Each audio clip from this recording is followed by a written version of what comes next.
इसका भी विभाजन जैसे भारत पाकिस्तान और बांग्लादेश की तरह इसका विभाजन कर रखा है। ये इस तरफ का जो एरिया है इसको एक एरिया से ही साफ करवाता है, इससे दूसरी तरफ का वो दूसरा कराता है। जो बीच का एरिया है ये बांग्लादेश है, इसकी कोई नहीं कराता। पढ़े लिखे गवार हैं वो लोग जो यहाँ पे कूड़ा डाल के जाते हैं, अपने घर से आ जाते हैं और ड्यूटी पे जाते हुए यहाँ कूड़े की थैली रख के चले जाते हैं। सबसे ज़्यादा यही चलता है मैडम, इस रोड के ऊपर पूरा वो है। आप उस साइड भी देख सकते हो कैसे कीचड़ का अंबार लगा हुआ है। ये गाड़ियों के टायरों से आके जो कीचड़ है वो सारा कीचड़ एक किनारे पे लग गया है। इस कीचड़ को आज तक कोई नहीं साफ करा रहा। यहाँ पे कितनी प्रॉब्लम है, लाइट नहीं होती रात के समय। ऐसे महिला कोई बच्ची कोई अगर जाना पड़ जाए, पीजीआई के साथ लगती कॉलोनियाँ हैं, यहाँ पे उनको जाना पड़ता है, लोगों को रात बेरात निकलना पड़ता है, अंधेरा होता है, चेन स्नैचिंग, पता नहीं यहाँ पे कैसी कैसी दुर्घटनाएं कई बार हो चुकी है। पुलिस के अंदर बकायदा FIR दर्ज है, उसके बाद भी यहाँ पे कोई भी वो नहीं। चेन स्नैचिंग, यहाँ पे एक बार गोली भी चली, रात के समय लूटपाट की घटना हुई, उसके अंदर भी पुलिस वाले हमारे पास CCTV की फुटेज लेने आए थे, उसके बाद भी यहाँ पे कोई वो नहीं हुई। लेकिन प्रधानमंत्री को कम से कम 250 लेटर डाल चुके हूँ मैं 5 साल के अंदर अंदर, और ये लिख के जी एक कभी भी हादसा हो सकता है जी, ये लाइटें लगवाओ जी, ये शेड बनवाओ जी, इसको वाटर प्रूफ कर कहीं का पानी की व्यवस्था ठीक करो। एक बार शुरू हो गया था लेकिन उसके बाद फिर बंद हो गया है। लोगों में भारी रोष है इसके कारण।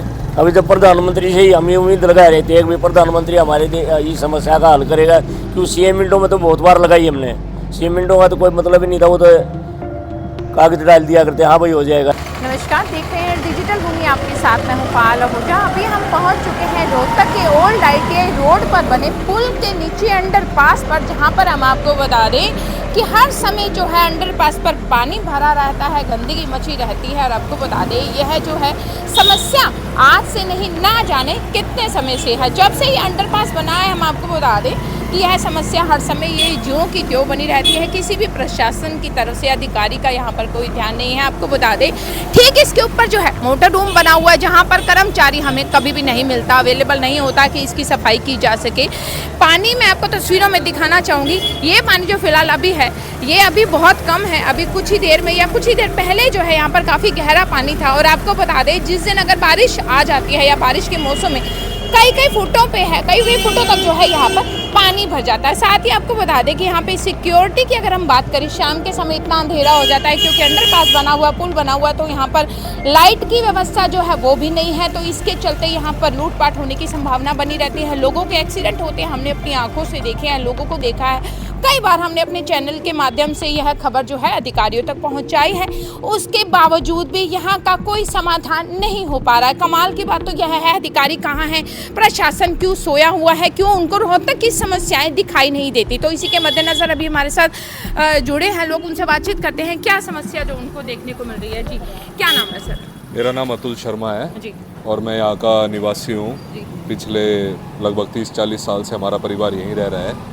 और ये अंडरपास तो देखो जब से बना है तभी से यहाँ पे अव्यवस्थाओं का अंबार लगा हुआ है। बिल्कुल। जिस टाइम पे ये बना इसके अंदर चोए की जो प्रॉब्लम थी वो आज तक ठीक नहीं हुई। चोए के साथ साथ यहाँ पे लाइट की कोई व्यवस्था नहीं है। लाइट यहाँ पे लगी हुई थी, पहले टूट गई, उसके बाद हमने बहुत बार इसकी कंप्लेंट करी लेकिन आज तक एक स्ट्रीट लाइट तक नहीं लगी। अच्छा। लग जाती है फिर टूट जाती है, कोई उतार ले जाता है या कुछ भी है, लेकिन उसका प्रशासन को ऐसा प्रबंध करना चाहिए कि भाई वो ठीक तरीके से रहे, उसकी ऊंचाई ऐसी हो या उसके ऊपर कोई चीज़ लगाई जाए जिससे वो उतार ना सके कोई।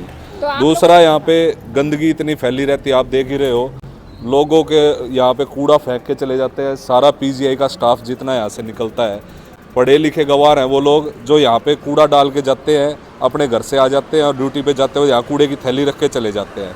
पीछे यहाँ पे ये क्वार्टर बने हुए हैं, इन क्वार्टरों में से भी कई बार हमने देखा कि भाई कूड़े की थैली ऊपर छत के ऊपर से इधर फेंक देते हैं। अच्छा। तो एक भाई उन्होंने अपने घर से कूड़ा फेंक दिया, उसके बाद प्रशासन की जिम्मेदारी है, प्रशासन कैसे इसको साफ करे। कूड़े के लिए तो गाड़ियां लगी हुई हैं, कूड़े की घर घर गाड़ी लगवा रखी है, प्रशासन ने इतना बढ़िया काम कर रखा है, वो घर घर गाड़ी आती है उठाने के लिए, लेकिन फिर भी मैं इनको पढ़े लिखे अनपढ़ कहूँगा जो कूड़े की थैलियाँ डाल के जाते हैं। तीसरा यहाँ पे जो कर्मचारी इन्होंने रख रखा है इसको मोटर के पंप को चलाने के लिए, ये मेरे को सुनने में आया कि ये यहाँ पे जो है सब्जी की रेडी वगैरह लगाता है। अच्छा। ये सुबह एक बार लगभग 9-1 बजे इसको चालू करता है पंप को, दोपहर में 3 बजे एक बार चालू करता है और शाम को ये 7 या 8 बजे एक बार चालू करता है। इसके अलावा कि ये पानी अगर यहाँ पे 4 फुट 3 फुट जितना भी हो जाए, बड़े बुजुर्ग बच्चे यहाँ से निकल ही नहीं सकता कोई गिर जाता है, किसी की बाइक बंद हो जाती है, उसको बेचारे को सर्दियों के टाइम के अंदर हमने देखा है भरे पानी के अंदर वो अपने पैर इसके पानी के बीच में रखने पड़ते हैं उनको, और ठंड के टाइम में पैर रखना कितना बुरा है, और गंदा पानी है ये। रोड जो है काफी ज्यादा कॉलोनियों को सबसे ज्यादा यही चलता है मैडम इस रोड के ऊपर पूरा वो है। आप उस साइड भी देख सकते हो कैसे कीचड़ का अंबार लगा हुआ है, ये गाड़ियों के टायरों से आके जो कीचड़ है वो सारा कीचड़ एक किनारे पे लग गया है। इस कीचड़ को आज तक कोई नहीं साफ करा रहा, कुत्ता उसमें आराम कर रहा है। अच्छा, शिकायत कहाँ पे करी है? शिकायत मैडम नगर निगम में कर चुके, रेलवे में कर चुके, जो यहाँ पे हमारे नगर निगम के एएसआई हैं जो सफाई करवाते हैं उनको करते हैं। वो आ जाते हैं, एक दिन सफाई करते हैं, चले जाते हैं, उसके बाद उनका कोई अता पता नहीं। ये हमारी नौकरी लगी हुई है कि उसको बार बार फोन करें कि भाई तू आ जा, तू सफाई करवा दे।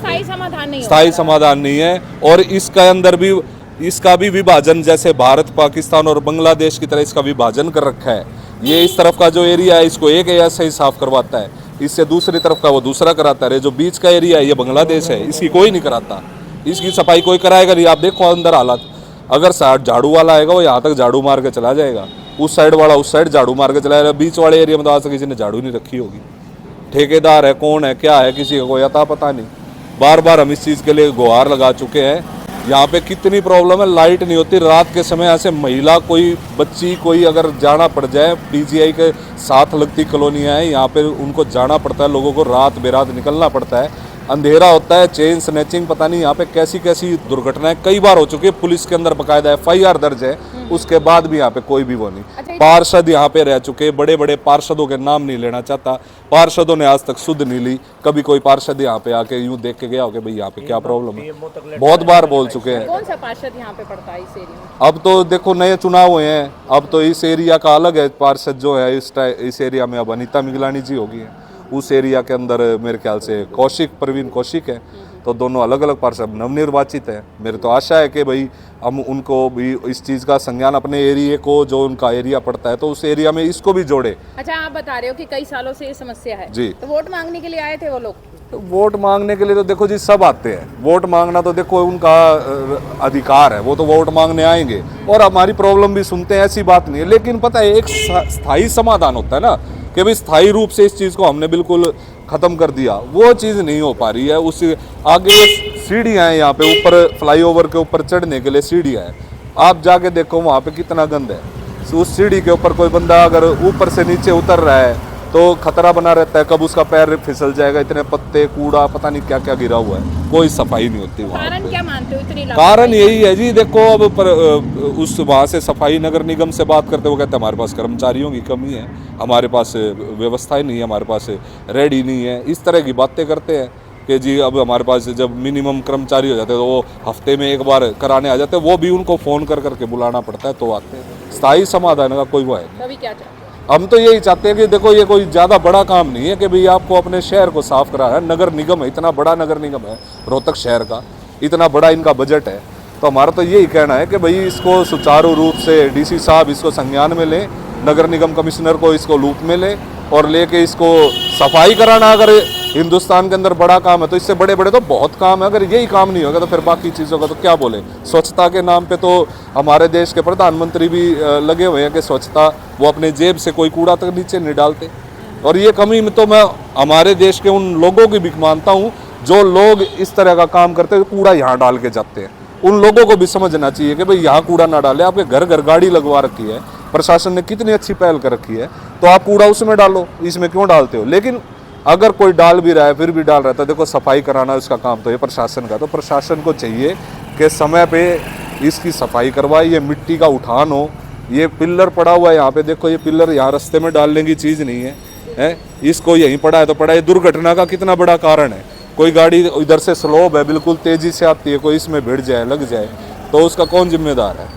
तो ये चीज़ें हैं जी, हमारी यही मांग है कि प्रशासन इसको संज्ञान में लेते हुए एक मतलब स्थायी इसका इलाज निकाले कि हाँ भाई डबल फाटक फ्लाईओवर के नीचे वाले रेलवे ट्रैक के इधर भाई स्थायी एक हफ्ते में एक बार दो बार यहाँ पे सफाई की व्यवस्था। और ये पानी की निकासी के लिए इसका टाइमिंग बढ़ाई जाए, अब ये दिन में 3 बार चलाता है तो 3 की बजाय 6 बार चलाए ताकि पानी यहाँ पे ना भरे। कितना गंदा पानी भरा रहता है यहाँ पे। आदमी जा नहीं सकता यहाँ से, इमरजेंसी हो तो रात को तो लाइट की वजह से नहीं निकल सकता। चेन स्नैचिंग, यहाँ पे एक बार गोली भी चली, रात के समय लूटपाट की घटना हुई, उसके अंदर भी पुलिस वाले हमारे पास सीसीटीवी की फुटेज लेने आए थे, उसके बाद भी यहाँ पे कोई वो नहीं हुई। मैं डॉक्टर जयपाल वर्मा, गीता कॉलोनी का प्रधान हूँ, जन कल्याण रेजिडेंशियल सोसाइटी से। मैंने कम से कम 5 साल से ना मैं मांग उठाता रहा हूँ, अभी अंडरपास की रिपेयर कराओ, इसके ऊपर से शेड लगवाओ, लाइटें लगवाओ, बहुत अव्यवस्था हो रही है। और इसका ये भी हुआ था, पास भी हो गया था, लेकिन प्रधानमंत्री को कम से कम 250 लेटर डाल चुके हैं मैं 5 साल के अंदर अंदर। और ये लिख के जी एक कभी भी हादसा हो सकता है जी, ये लाइटें लगवाओ जी, ये शेड बनवाओ जी, इसको वाटर प्रूफिंग करके का पानी की व्यवस्था ठीक करो। एक बार शुरू हो गया था, लेकिन उसके बाद फिर बंद हो गया है। लोगों में भारी रोष है इसके कारण।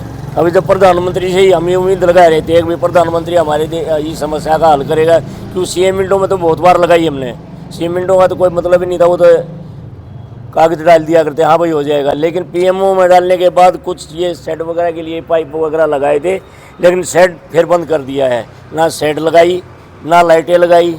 इसमें रोजाना हादसे होते हैं, कभी कोई चैन तोड़ कर ले जाता, गोलियां तक चलती हैं, ना सफाई व्यवस्था ठीक है।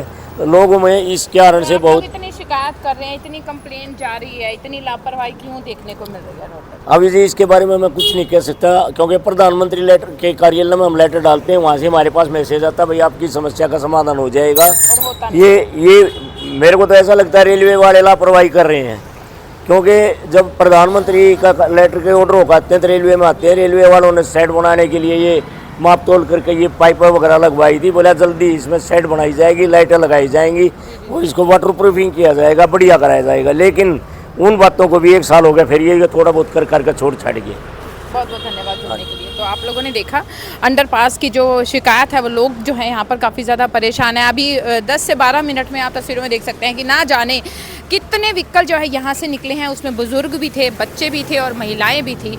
यहाँ पर किसी तरह की अनहोनी होने में ज़्यादा समय नहीं लगेगा, काफ़ी ज़्यादा मुश्किलों वाला समय है, काफ़ी बड़ी समस्या है। तो मेरी रोहतक प्रशासन से हाथ जोड़कर अपील है कि जल्द से जल्द इस समस्या का समाधान किया जाए। इसी के साथ मैं पायल आहूजा यहीं पर विराम लूँगी। ऐसी तमाम और खबरों के लिए जुड़े रहें हमारे साथ और देखते रहें डिजिटल भूमि। धन्यवाद।